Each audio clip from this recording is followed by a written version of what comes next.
Hello students, नमस्कार। स्वागत है आपका अपने स्टडी चैनल इजी मैथ्स में। तो कैसे हैं आप सब लोग? आशा करता हूं कि सब ठीक होंगे। अभी तक हमने 5 चैप्टर कंप्लीट कर लिए हैं, जिसकी की प्लेलिस्ट भी बना दी गई है और अपलोड कर दी गई है। तो आपने 5 चैप्टर अच्छे से पढ़ना है और अपना जो त्रैमासिक एग्ज़ाम है उसमें अच्छा से स्कोर करना है। तो अब आज हम पढ़ने वाले हैं हमारा चैप्टर नंबर 7, जो कि हमारा निर्देशांक ज्यामिति, इंग्लिश में बोलेंगे हम कोऑर्डिनेट जियोमेट्री। ठीक है, तो सबसे पहले हम जैसे कि पढ़ते हैं कि किसी भी चैप्टर को शुरू करने से पहले हम उसके बारे में इंट्रोडक्शन, मतलब उसके बारे में परिचय करेंगे कि इसमें हमें क्या क्या चीज़ें पढ़ना रहेगा, कौन कौन सी चीज़ें इंपॉर्टेंस है।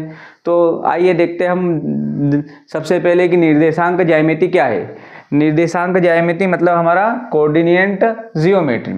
क्या होता है यह कि निर्देशांक ज्यामिति वह विधा है, मतलब गणित की एक ऐसी शाखा है जिसमें ज्यामितीय आकृतियों का विश्लेषण संख्या के रूप में करते हैं। मतलब जो ज्यामितीय आकृतियां होती है उसका हम संख्या के रूप में विश्लेषण करते हैं और हम बिंदुओं की स्थिति को x और y निर्देशांकों के रूप में दर्शाते हैं। ठीक है, यह तो हो इसकी परिभाषा। अब इसको हम समझते हैं कि निर्देशांक क्या होंगे, कौन कौन से बिंदु होंगे। तो सबसे पहले हम यहाँ पर बनाएंगे एक क्षैतिज अक्ष, इसको हम बोलेंगे सतह है हमारी। इस पर हम 2 अक्ष बनाएंगे, एक अक्ष और एक वाय अक्ष। तो सबसे पहले एक्सिस बना देता हूँ। हम बनाएंगे क्षैतिज एक्सिस, हमारा जो होगा उसे बोलेंगे हम एक्स एक्सिस। तो क्षैतिज एक्सिस बना देता हूँ मैं। ये हमारी एक क्षैतिज रेखा होगी, इसे हम बोलेंगे एक्स एक्सिस। और एक ऊर्ध्वाधर रेखा खींचता हूँ, इसे बोलेंगे हम वाई एक्सिस। ठीक है, तो हमने 2 एक्सिस बना ली। इस पे मैं नाम इसको बोलेंगे हम एक्स एक्सिस, जो हमारी क्षैतिज रेखा है, और ये होगा हमारा वाई एक्सिस। ठीक है, अब इसको जो हमारा ग्राफ है इसको हम ग्राफ बोल सकते हैं। तो इसमें कौन कौन सी चीज़ें होती हैं? सबसे पहले होता है 2 अक्ष। कौन सा होता है? एक एक्स अक्ष और एक वाई अक्ष होता है। अब और जो हमारा सेंटर का पॉइंट आता है उसे हम बोलते हैं मूल बिंदु, जिसको हम ओ से डिनोट करते हैं। इसको क्या बोलेंगे हम? मूल बिंदु। इसको बोलेंगे मूल बिंदु। और इस पर मतलब कुछ भी हमें संख्याएं दी रहती है, जैसे हम बिंदु बोलते हैं। तो यहाँ पर क्या होगा हमारा 1, यहाँ पर आएगा 1 2 3 4। इस तरीके से संख्या रेखा पर हमारे नंबर होते हैं। इधर की साइड को क्या होते हैं? हमारे माइनस में होते हैं, -1 -2 -3 -4। इस तरीके से ये इस तरीके से हमारी संख्या रेखा पर होती है। ठीक है, और उसके बाद जब हम किसी भी सतह पर क्षैतिज और हमारा ऊर्ध्वाधर अक्ष एक्स और वाई एक्सिस बना लेते हैं तो वो 4 कोऑर्डिनेट्स में डिवाइड हो जाता है, मतलब 4 निर्देशांक। ठीक है, तो सबसे पहले जो ये वाला रहता है इसे हम क्या बोलते हैं? प्रथम चतुर्थांश। इसको क्या बोलते हैं? चतुर्थांश। तो ये क्या होगा हमारा फर्स्ट कोऑर्डिनेट, चतुर्थांश। इसको क्या बोलेंगे हम? Second coordinate. इसको बोलते हैं सेकंड चतुर्थांश। इसको बोलते हैं हम थर्ड चतुर्थांश, थर्ड कोऑर्डिनेट। और इसको हम बोलते हैं फोर्थ कोऑर्डिनेट, मतलब फोर्थ चतुर्थांश। ये हुआ। ये हमने सीखा कि भाई इनको हम 4 चतुर्थांश होते हैं। अब इनमें क्या होता है? कुछ बिंदु होते हैं जिनके के साइन होते हैं। अब आपको कोई भी 2 बिंदु दिए जा सकते हैं, जैसे कि 2 और 3 दे दिया, -2 और 3 दे दिया। तो आपको इसमें पूछा जा सकता है कि ये कौन से चतुर्थांश में स्थित होंगे। तो सबसे पहले यहाँ पर साइन देख लीजिए। जो पहले चतुर्थांश में किसी भी बिंदु के साइन होंगे वो हमारे क्या होते हैं? ++ होते हैं। पहले चतुर्थांश में होते हैं हमारा ++। पहले चतुर्थांश में हमारा ++ साइन होते हैं। ये हमारा प्रथम चतुर्थांश में होते हैं हमारा ++ साइन। उसके बाद जो हमारा सेकंड चतुर्थांश होता है उसमें क्या होते हैं? माइनस और प्लस होता है। उसके बाद क्या होता है हमारा? माइनस और माइनस। थर्ड चतुर्थांश में क्या होता है? माइनस और माइनस होता है। और फोर्थ चतुर्थांश में हमारा क्या होता है? प्लस और माइनस होता है। ये हमने देखा कि चारों चतुर्थांश में कौन कौन से साइन होते हैं। अब कभी आपको बोल दिया जाए कि एक बिंदु है 2 और 3 एक बिंदु है, मतलब P का एक निर्देशांक 2 दिए, 2 और 3, तो ये कौन से चतुर्थांश में स्थित होंगे? तो अब यहाँ पर 2 का भी प्लस है और 3 भी प्लस में, तो ये कौन से चतुर्थांश होंगे? फर्स्ट चतुर्थांश में, पहले चतुर्थांश में। यदि यहाँ की जगह कभी हमें दिया जाए कि -5 और 4, यह कौन से चतुर्थांश में होंगे? तो अब हमने देखा है कि जो दूसरे चतुर्थांश में कौन से साइन होते हैं? माइनस और प्लस। तो यहाँ पर प्लस -5 है और फिर 4 है, तो कौन से चतुर्थांश में होंगे? हमारे दूसरे चतुर्थांश में। तीसरे चतुर्थांश में कभी हमें दिया हो -8 और -7 दिया हो, तो यह किससे चतुर्थांश में होंगे? हमारे तीसरे चतुर्थांश में। चौथी चतुर्थांश में क्या आएगा हमारा? प्लस, ये हमें प्लस का 7 और माइनस का 6 दिया है। तो कभी आपसे पूछा जाए कि ये दो बिंदु किस कोऑर्डिनेट में स्थित होंगे? तो हमारे फोर्थ कोऑर्डिनेट में। इसका पता हमें कैसे चलता है? इन साइन से चलता है। तो यह क्वेश्चन आपको 1 नंबर में पूछा जाता है कि कोई भी बिंदु देकर यह कौन से चतुर्थांश में स्थित है, तो आपको इन साइन को देख के पहचान कर आंसर लगाना है। तो इस तरीके से आपको ऑब्जेक्टिव आते हैं। उसके बाद हमारे इसमें होता है निर्देशांक। अब जो हमारे मूल बिंदु के निर्देशांक, एक ऑब्जेक्टिव क्वेश्चन भी आता है कि मूल बिंदु के निर्देशांक क्या होते हैं? तो जो मूल बिंदु के निर्देशांक होते हैं 0 0 होते हैं, ठीक है। और x अक्ष के निर्देशांक, x अक्ष के निर्देशांक क्या होते हैं? x और 0। इसी तरह y अक्ष के निर्देशांक क्या होते हैं? 0 और y। ये हमारे होते हैं x अक्ष और y अक्ष के निर्देशांक। इसके बारे में जाना। अब एक क्वेश्चन और आता है कि भुज और कोटि, ठीक है। इस तरीके से दो चीजें होती है, तो भुज हम किसे कहेंगे और कोटि किसे कहेंगे? तो यहां पर मैं लिख देता हूं नीचे परिभाषा इनकी, भुज और कोटि की। यहां पर मैं लिख देता हूं भुज और कोटि की परिभाषा कि y किसी बिंदु की y अक्ष से दूरी, y अक्ष से दूरी मतलब कि जो हमारा y अक्ष से दूरी उसे हम भुज कहेंगे, और किसी बिंदु की x अक्ष से दूरी, बिंदु की x अक्ष से दूरी उसे हम कहेंगे कोटि। तो अब यहाँ पर कोई बिंदु हमें दिया है, माना कि यहाँ पर एक बिंदु दिया है P करके एक बिंदु दिया है 2 और 3। तो यहाँ पर जो हमारा 2 होगा वो इस बिंदु की क्या होगी? भुज होगी, क्योंकि इसकी y अक्ष से दूरी 2 है, ठीक है।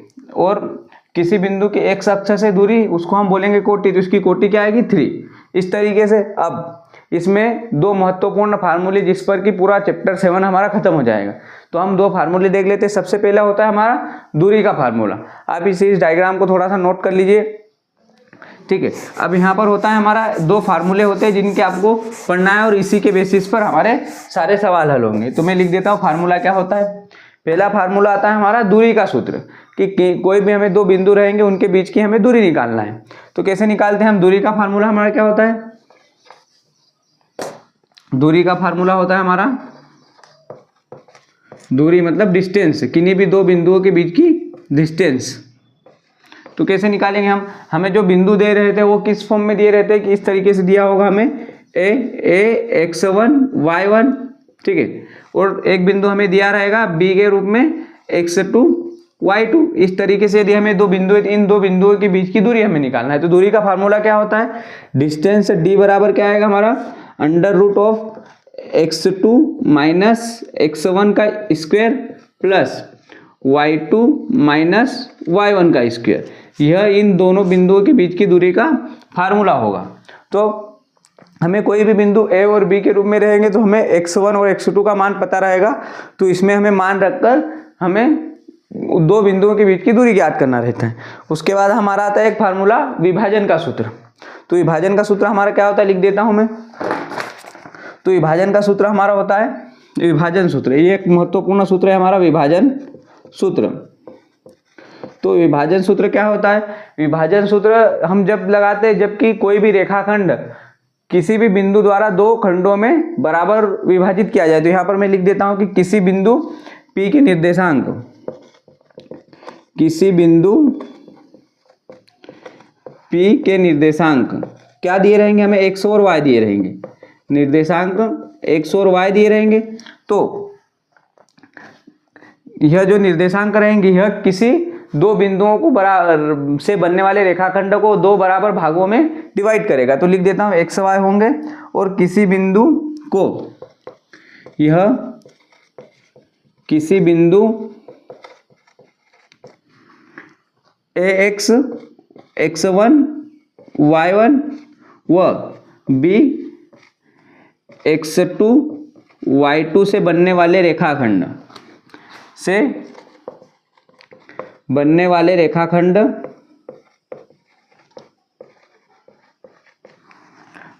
रेखाखंड को आंतरिक रूप से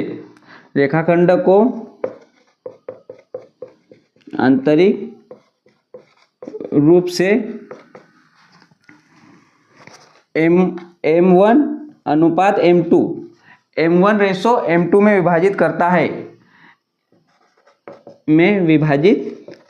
करता है। तो इसका जो हमारा फार्मूला होगा कि किन दो भागों में विभाजित करेगा, तो यहाँ से हम कैसे ज्ञात करते हैं, m1 और m2 उसका फार्मूला है हमारे पास। तो सबसे पहले हमारा जो x होता है m1 x2 minus m2 x1 अपान में m1 प्लस m2, और एक होता है y बराबर क्या होगा हमारा m1 y2 minus m2 y1 divided by m1 plus m2।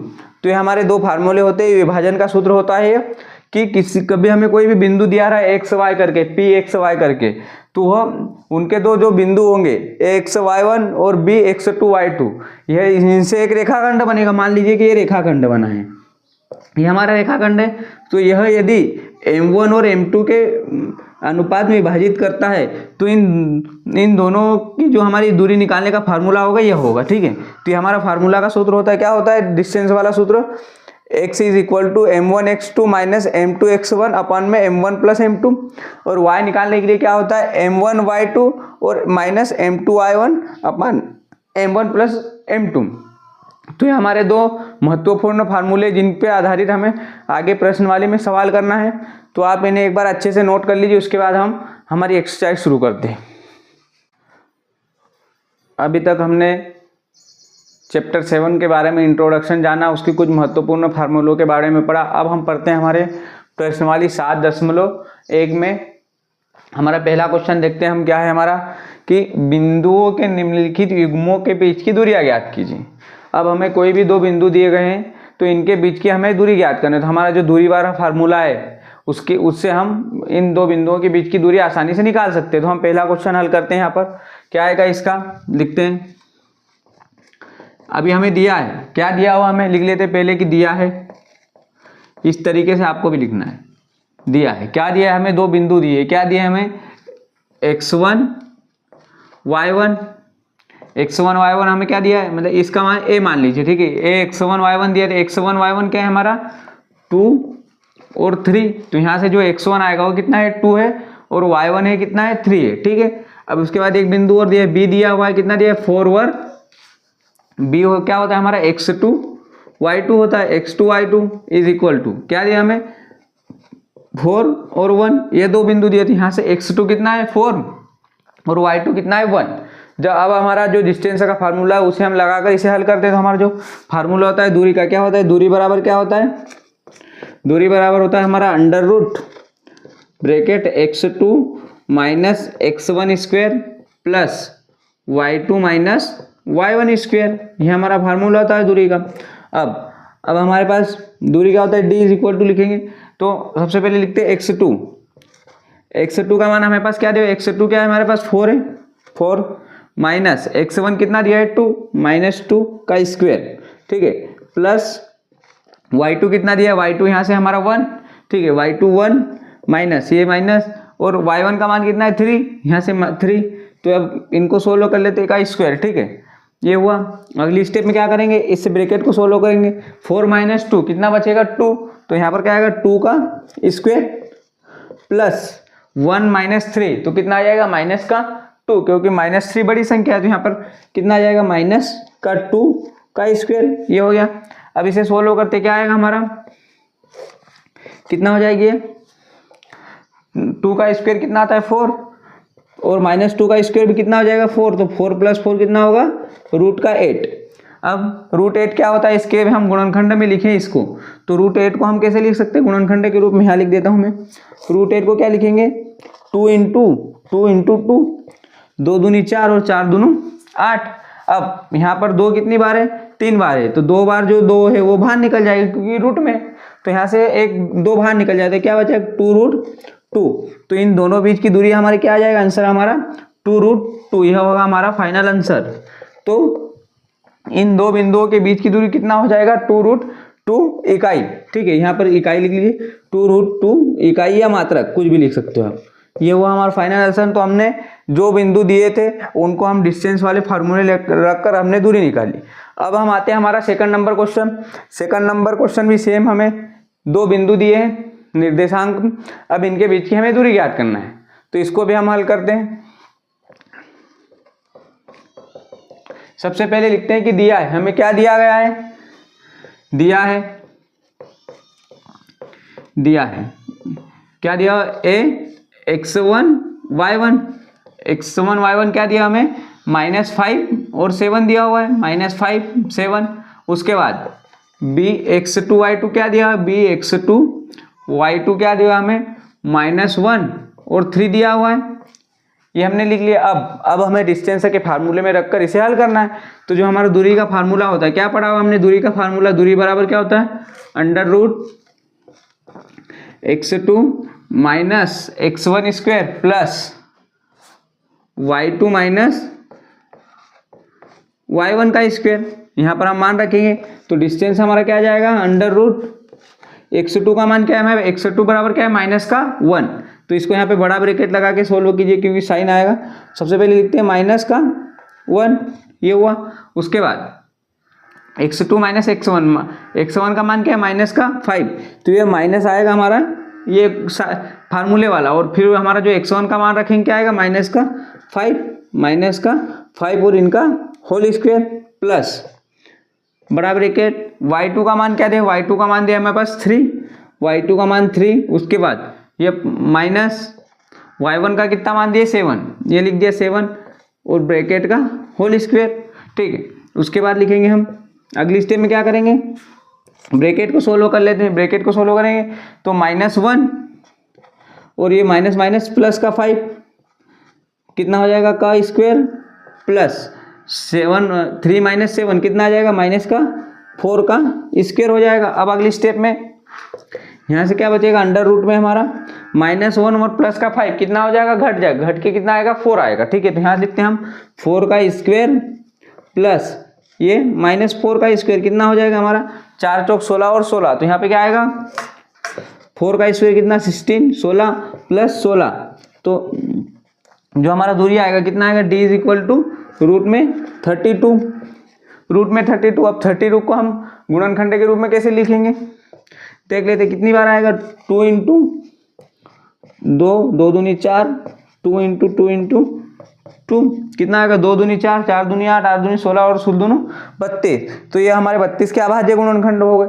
अब यहाँ से बाहर क्या आ जाएगा, 2 कितनी बार है, 4 बार, तो 2 बार 2 बाहर आ जाएगा क्योंकि 4 बार है। यहाँ से बाहर क्या आएगा, 2 × 2 एक बाहर आ जाएगा और अंदर क्या बचेगा, √2, तो 2 × 2 कितना हो जाएगा, 4√2। ठीक है, तो हम √32 को इस तरीके से भी ले सकते हैं, 4√2 भी लिख सकते हैं। तो ये हमारा इन दोनों बीच की बिंदुओं के बीच की दूरी आ गई, कितनी आ गई, 4√2 इकाई, इन दोनों बिंदुओं के बीच की दूरी।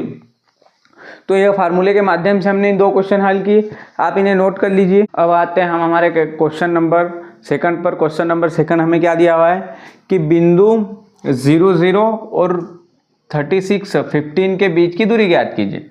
अब हमें 2 बिंदु दिए गए जिनके निर्देशांक 0 0 और 36 और 15 है, हमें इनके बीच की दूरी ज्ञात करना है। तो इसे सोल्व करते हैं हम, लिखते हैं, पहले लिखते हैं कि दिया है, हमें क्या दिया हुआ है, दिया है, क्या दिया हुआ है, x1 y1 क्या दिया हुआ है हमें, क्या दिया हुआ है, 0 0। ठीक है, उसके बाद bx2 y2 कितना दिया है हमें, bx2 y2 कितना दिया हुआ है, 36 और 15 दिया हुआ है। तो यहाँ से हमारा जो x1 है कितना है, 0 है, y1 भी 0 है और x2 कितना है, 36, y2 कितना है, 15। अब यहाँ से हमारा जो डिस्टेंस वाला फार्मूला होता है, ए बी के बीच की डिस्टेंस, तो ए बी के बीच की दूरी, ये हमारा दूरी का फार्मूला लिखते हैं। दूरी का फार्मूला क्या होता है, √of x2 - x1 का square plus y2 minus y1 का स्क्वायर, ये होता है। ठीक है, तो हम सबसे पहले यहाँ मान रखेंगे, हमारा क्या आएगा, x2 का मान क्या दिया हमें, x2 क्या दिया है, x2 दिया है हमें 36 माइनस x1 का मान कितना 0 का स्क्वायर प्लस y2 का मान हमें पास क्या दिया, y2 का मान दिया है हमारे पास 15 दिया है, तो y2 का मान लिखेंगे 15 माइनस y1 का मान कितना है 0 माइनस 0 का स्क्वायर। अगली स्टेप में देखते क्या आएगा, हम ब्रैकेट सोल्व करेंगे, 36 माइनस 0 कितना आएगा, 36 का स्क्वायर प्लस 15 का स्क्वायर, ये होता है हमारा। ठीक है, अब हम 36 का स्क्वायर मतलब 36 में 36 का मल्टीप्लाई करते हैं, तो यहाँ पर 36 मल्टीप्लाई बाय 36 कर दे कितना आएगा, 6 4 36 के 6 सिलाए 3 6 3 18 3 21 6 18 के 8 सिलाए 1 3 3 और 1 10 6 9 2, तो कितना आएगा, 36 का स्क्वायर कितना होता है, 36 का स्क्वायर होता है हमारा 1296 1296। ठीक है, तो यहाँ से लिख लेते हैं हम 1296 प्लस 15 का स्क्वायर कितना आता है हमारा 225। ठीक है, ये आपको याद होगा, तो यहाँ से 15 का स्क्वायर कितना होता है 225। अब 1296 और 225 को हम जोड़ते हैं, कितना आता है, यहाँ पर जोड़ लेते हैं हम। ठीक है, ये जोड़ने वाला स्टेप आप साइड में कर सकते हो, तो यहाँ से जोड़ के बता देता हूँ, 1296 प्लस 225 कितना आएगा, 6 और 5 11 के 1 हसीला 1 9 2 11 के 1 2 हसी 1 2 2 4 1 5 1521। इनका दोनों का जो योगफल आएगा कितना आएगा 1521। अब 1521 अंडर रूट 1521 आ गया। अब यह किसका स्क्वायर है वो हमें पता करना है, तो हम कैसा पता करेंगे। ठीक है, देखिए आपको पता होगा कि 1600 किसका स्क्वायर है, यह संख्या 1600 के नज़दीक में है हमारी, तो जो हमारा 1600 होता है किसका स्क्वायर है, 40 का स्क्वायर कितना होता है 1600। तो सीधी सी बात है, यह संख्या 40 से कुछ भी थोड़ी बहुत 1-2 संख्या कम होगी उसका स्क्वायर होगा, तो यह संख्या हमारा किसका स्क्वायर है 39 का। ठीक है, तो आप इस तरीके से याद रखते हो, जो हमारी 1521 है वो किसका स्क्वायर है 39 का स्क्वायर है। तो यहाँ से जो हमारा आएगा, इसको 1521 को क्या लिख सकते हैं 39 मल्टीप्लाई बाय 39 लिख सकते हैं, यहाँ से एक 39 बाहर आ जाए, कितना आएगा 39 इकाई। तो इन दोनों बिंदुओं के बीच की दूरी हमारा क्या आएगा आंसर 39 इकाई या 39 मात्रक। तो आप इसे नोट कर। अब हम देखते हैं हमारा क्वेश्चन नंबर 3 क्या दिया हुआ हमें। क्वेश्चन नंबर 3 है हमारा कि निर्धारित कीजिए कि क्या बिंदु 1 5 2 3 और -2 और -11 संरेखीय। तो सबसे पहले हमें संरेखी का अर्थ पता होना चाहिए कि संरेखी क्या होता है। संरेखी मतलब कि यह तीनों बिंदु एक ही रेखाखंड पे स्थित होना चाहिए। एक रेखा है हमारी, ठीक है, यह एक हमारी सीधी रेखा है, तो यह तीनों बिंदु यही इसी रेखा पर स्थित होगा। ए भी यहाँ पर होगा, बी और सी, ये जो मान है किसका, ए का मान, बी का मान और सी, तो यह संरेखी होंगे यदि हमारा जो ये तीनों बिंदु एक ही रेखा पर स्थित हो। और इसकी शर्त क्या होती है हमारी संरेखी की कि A B plus B C किसके बराबर होना चाहिए, हमारा सी ए के बराबर। यह एक रेखा पर कब स्थित होंगे, जब इस ए बी और बी सी का मान हमारा सी ए के बराबर होगा, तो यह संरेखी होगा। तो अब इसको ये हमने समझा संरेखी के बारे में, एक संरेखी क्या होता है। अब इसे हम हल करते हैं। सबसे पहले लिखते हैं यहाँ पर दिया है, क्या दिया हमें, ए का मान कितना है 1 5, बी 2 3 और सी कितना दिया है, सी -2 और -11। ठीक है, तो हम सबसे पहले क्या लिखेंगे, यह तीनों बिंदु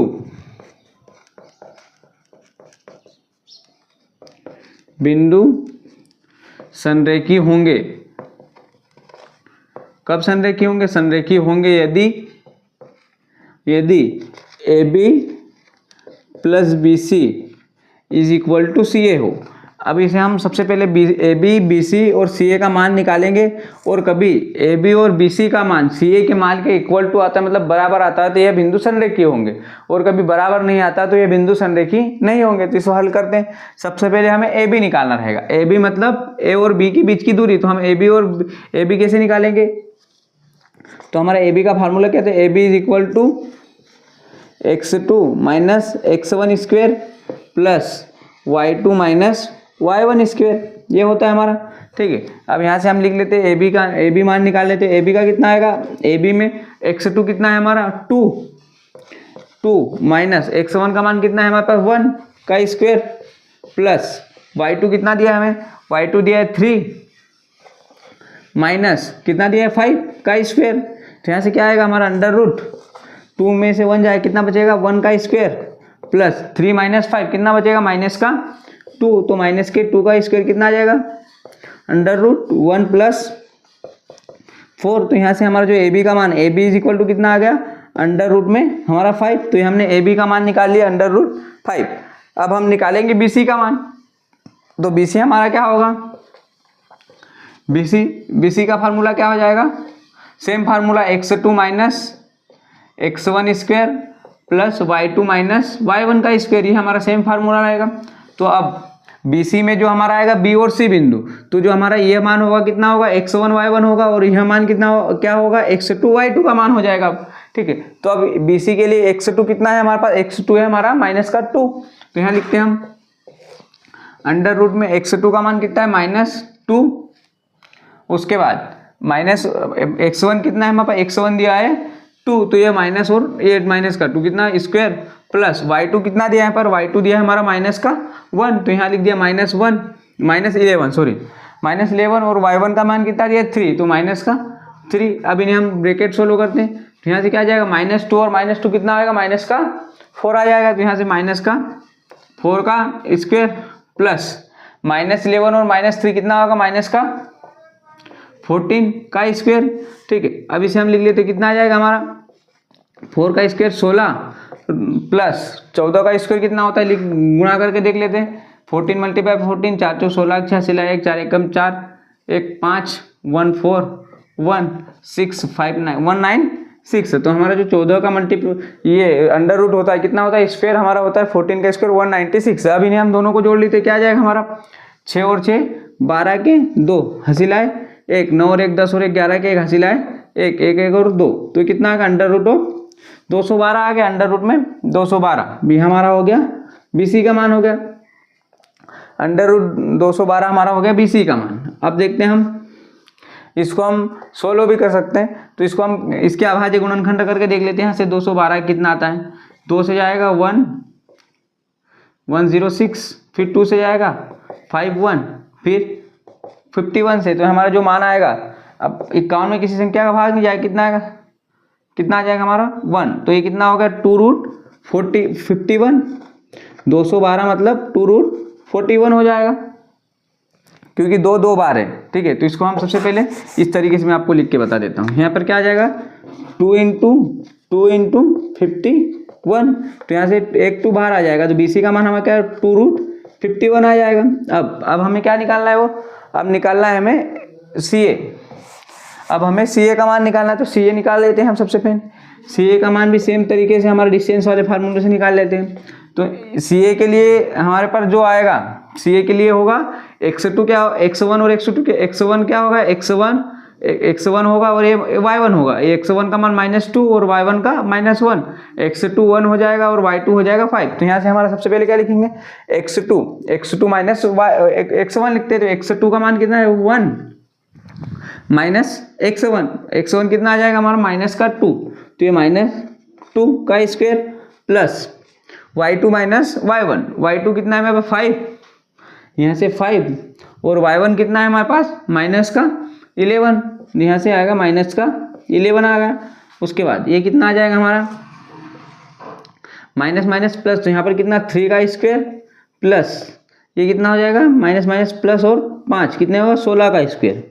ठीक है, अब इसको यहाँ लिख लेता हूँ कितना आ जाएगा 9 प्लस 16 का स्क्वायर कितना होता है हमारा 16 का स्क्वायर 256 6 4 36 के 86 लाए 3 6 कम 6 3 9 1 कितना आएगा 9 6। ठीक, ये हमारा 16 का स्क्वायर होता है 256। अब इन दोनों को जोड़ दे कितना आएगा हमारा 265, ये अंडर रूट में आ गया अंडर रूट 265। तो अब हमने AB का मान निकाल लिया, BC का मान निकाल लिया और C का मान निकाल लिया। अब इनको हम देखते हैं कि क्या AB प्लस BC का मान CA के मान के बराबर आता है क्या। सबसे पहले यहाँ लिख लेते हैं कि क्या लिखते हैं क्वेश्चन में AB plus BC is equal to CA। ठीक है, अब हमारा जो AB का मान है AB का मान क्या अंडर रूट 5 प्लस BC का मान कितना है हमारे पास BC का मान हमारे पास 2 root 51 does not equal to